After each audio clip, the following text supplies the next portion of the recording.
Hey, everybody, you're listening to Fireball Podcast with Ashleigh Mayfield, and this is episode 24.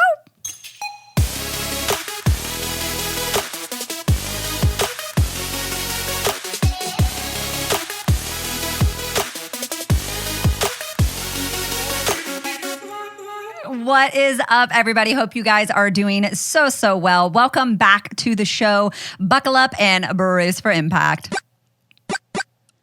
As always, we appreciate so much whenever you guys share. Thank you so much. My heart really, whenever starting this Fireball podcast, was just to be able to bring the heat to you guys. I feel like so often we go through life and people tell us exactly what it is that we want to hear. People want to make us feel good. People are so afraid to be truthful, transparent, and I just believe in direct communication. I do believe clear is kind. I love Brene Brown wrote a book on that, and man, it just resonated with my soul. And so Fireball Podcast, I want it to be a place where I help women develop their voice, where I help you step into and lean into your authority. You step into your power, and man, you find that like ripping, roaring lion, like roar on the inside of you, and you just change your ever-loving life. And so if that resonates with you and you find any value from this, I would just ask a couple things that you pay the fee. Leave me a 5-star review. Feel free to send a screenshot and tag me on social media. I don't know, write something nice about me, and if this doesn't resonate with you, boo-boo, that is okay too. I have definitely learned that I am not everybody's cup of tea, and some people need that warm, fluffy, wrap your arms, tell you that you're worthy and that I believe in you and all of that, and there's nothing wrong with that message, but that's not my message. I'm going to make you uncomfortable, I'm going to challenge you, and I'm going to raise the bar on you. And my friend, that is exactly what we're going to be talking about today, is that leaders hold the line. I can tell you that no matter where you're at in your life, if you have one person that you influence, my friend, you are a leader. Maybe you're a leader in your home. Maybe you're a leader at your kid's school, in your community, at your job, in your business, in your church, extracurricular activity, whatever it is, you are a leader, okay? You make a difference, you lead people, you have influence and impact. That's what leadership is. It's influence. It's being able to lead people in a way where they're getting what they want, but you're leading them towards a goal. And all of us in leadership have had uncomfortable moments where we've had to raise the bar on someone. Maybe that's on our kids. Maybe that's on volunteers. Maybe that's on at our jobs, on our employees, whatever the case may be. We've had to raise the bar. And man, I can tell you that sometimes when you raise the bar on people, there can be so much guilt and shame that's wrapped around that, because we can second guess ourselves. We can think that maybe we're crushing them. Sometimes the vision does crush people.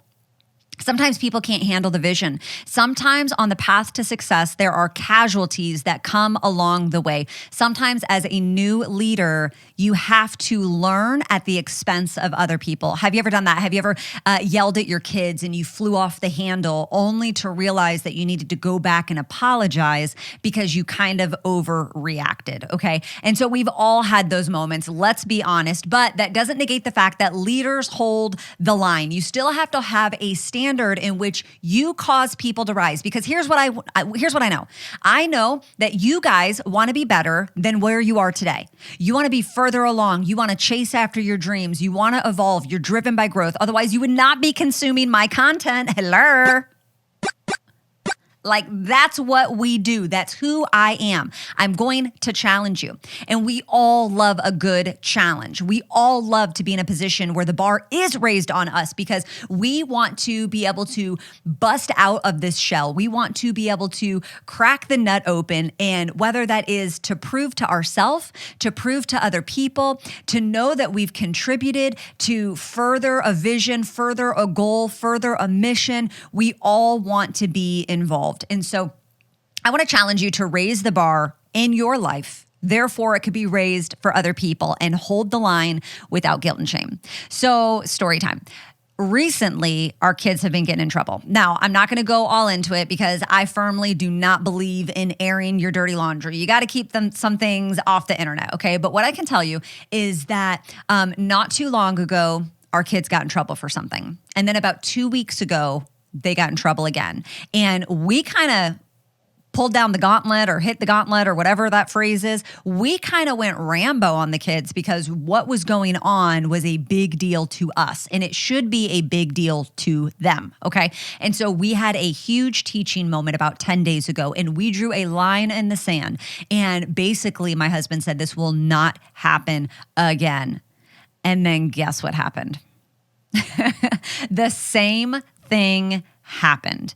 And so we yes, we kind of lost our cool a little bit, but we had to hold the line. We took the punishment up. It was a week without electronics. They're going to be having lots of chores they're going to be doing over the next 7 days. And here's the deal. As a parent, my job is to love hard. You need to love your kids hard. Man, your kids are going to get beat up. And I'm not here to tell you how to parent, but just, we all know this. Your kids are going to go to school. They're going to get told what they're doing wrong. Their friends are going to make fun of them. The world is going to expect things of them. Social media tells them who they need to be. They need to be able to have a space where they can come and just be. And I always want our kids to know, feel, and stand confident that this is their home, that they have the ability to be who they are, that this is a safe zone for them, and that they can walk freely in that. My job also as a parent is I am not their friend.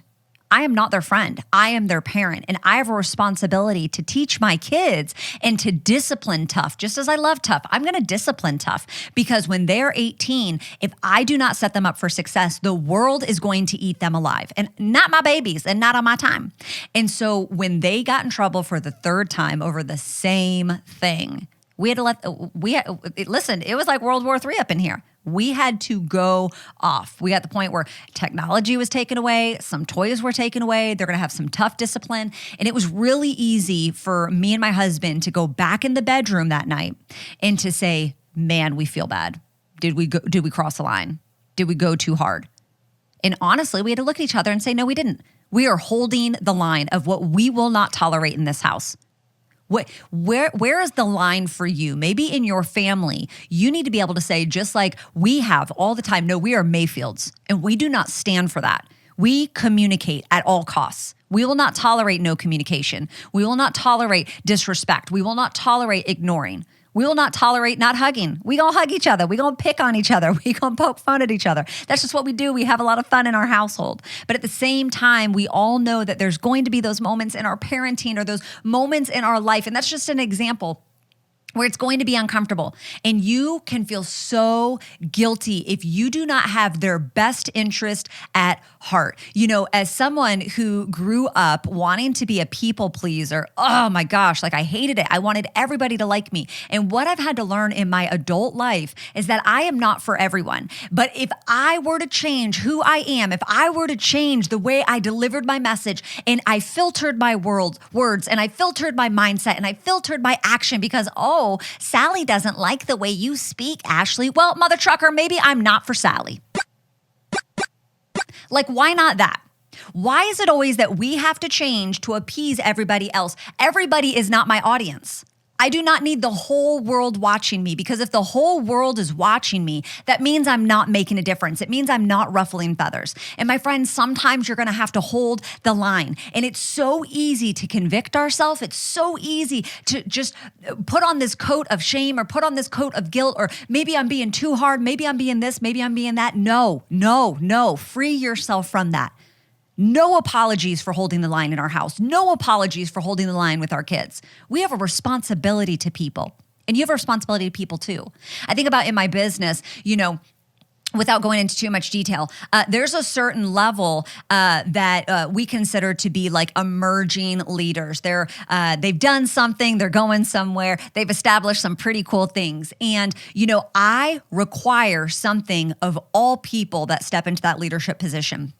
And if you don't fulfill that, and I'll just tell you what it is, it's investing in your business. I firmly believe if you're going to market something, if you're going to sell something, man, you better be passionate about it. You better be using the product. You better be using the service, right? This is not a 9-to-5 where you're just a customer service person. If you want to be successful, which if you are partnered with me, that's exactly what you want. You're driven by growth. You want something more for your life. You're chasing after freedom, right? And so if you are in leadership with me in my my business, I require that you are investing in your business. It is a non-negotiable. I make it so clear, I will bend, but I will not break on it. I apologize if all your tires popped and you had to take the money that you got from your business and you had to invest in new tires. You didn't work hard enough to invest back in your business.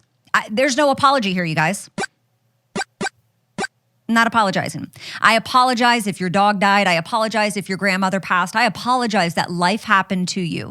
But if you want my coaching, if you want my leadership, if you want me pouring into you on a one-on-one basis, on a weekly basis, and you're in leadership and you're not investing in your business, toodaloo kangaroo, I don't even want you in proximity to me because I'm going to hold the line because I firmly believe that leaders hold the line. And sometimes in our life, we're not getting what it is that we want because we are so quick to bend. We bend when we get the pouty eyes. We bend the first moment someone gossips about us. We bend the moment the results differ from what it is that we want. And then we start, oh no, did I go too far? No. Maybe sometimes you have to go 2 steps back to go 10 steps forward. And my friend, I want to challenge you. What are those non-negotiables? What are those lines? What's that bar that you need to raise in your life? What's that non-negotiable? And you need to hold the line and you need to not apologize for it. Too often we're trying to apologize to appease the people around us. Maybe the direction in which you want your life to go, it's going to make your friends a little uncomfortable. It's going to make small-minded people uncomfortable. Maybe you've got some of your family that's naysaying, that they're jibber-jabbering behind your back. My friend, it's okay. Hold the line. No, I'm not going to that family function because every time I go, you guys gossip. You guys want to nitpick. You want to jibber-jabber. You want to just about everybody in the neighborhood. And every time I leave, I'm in a bad mood. Y'all ever been around someone like that? Every time you get around them, you leave worse than when you showed up. Like, oh, no, Heffa, no. No. We not doing that game. No. If your energy is off, bye. If you are negative, bye. If you're not solution-minded, bye. We need to start holding the line. And if you are a leader, again, which I know that you are going to be holding the line in your life. You are leading yourself first. You are your number one runner. You are your biggest fan. You are leading you. You need to hold the line in your life. You need to raise the bar. My friend, I get your friends want to go out on Friday night, but does that align with your goals? Last time I checked, no. No. I get your family wants to go on a vacation, but you can't afford it. Last time I checked, did you need to put it on a credit card? No. That does not align with your goals. And you need to be able to hold the line, shame, guilt-free, unapologetic, regardless of what someone else says, because their opinions aren't paying for your bills. Their opinions are not helping you achieve your dreams. Their opinions are not encouraging you to cross your finish line. And so, my friend, where in your life today do you need to start raising the bar? Do you need to start holding the line? Because the difference between people who get what they want and who don't is they know the line. They know the line. And people are uncomfortable around them because they know that they'll raise the bar on them too. That's okay. I promise you, you'll find some new friends. You'll find some new people who have similarities just like you, who are willing to raise the bar in their life, and it will absolutely change you. So my friend, that's my challenge for you today. And as always, if you find any value, like I said, please spread the word. Who do you know that you need to share this message with? Who do you know that you need to share the YouTube? You need to share the podcast. Feel free to tag me in it as well. I would love to repost. I am so excited for you. I'm so excited for you. Lean in, raise the bar. That's all I got for y'all. Mayfield out.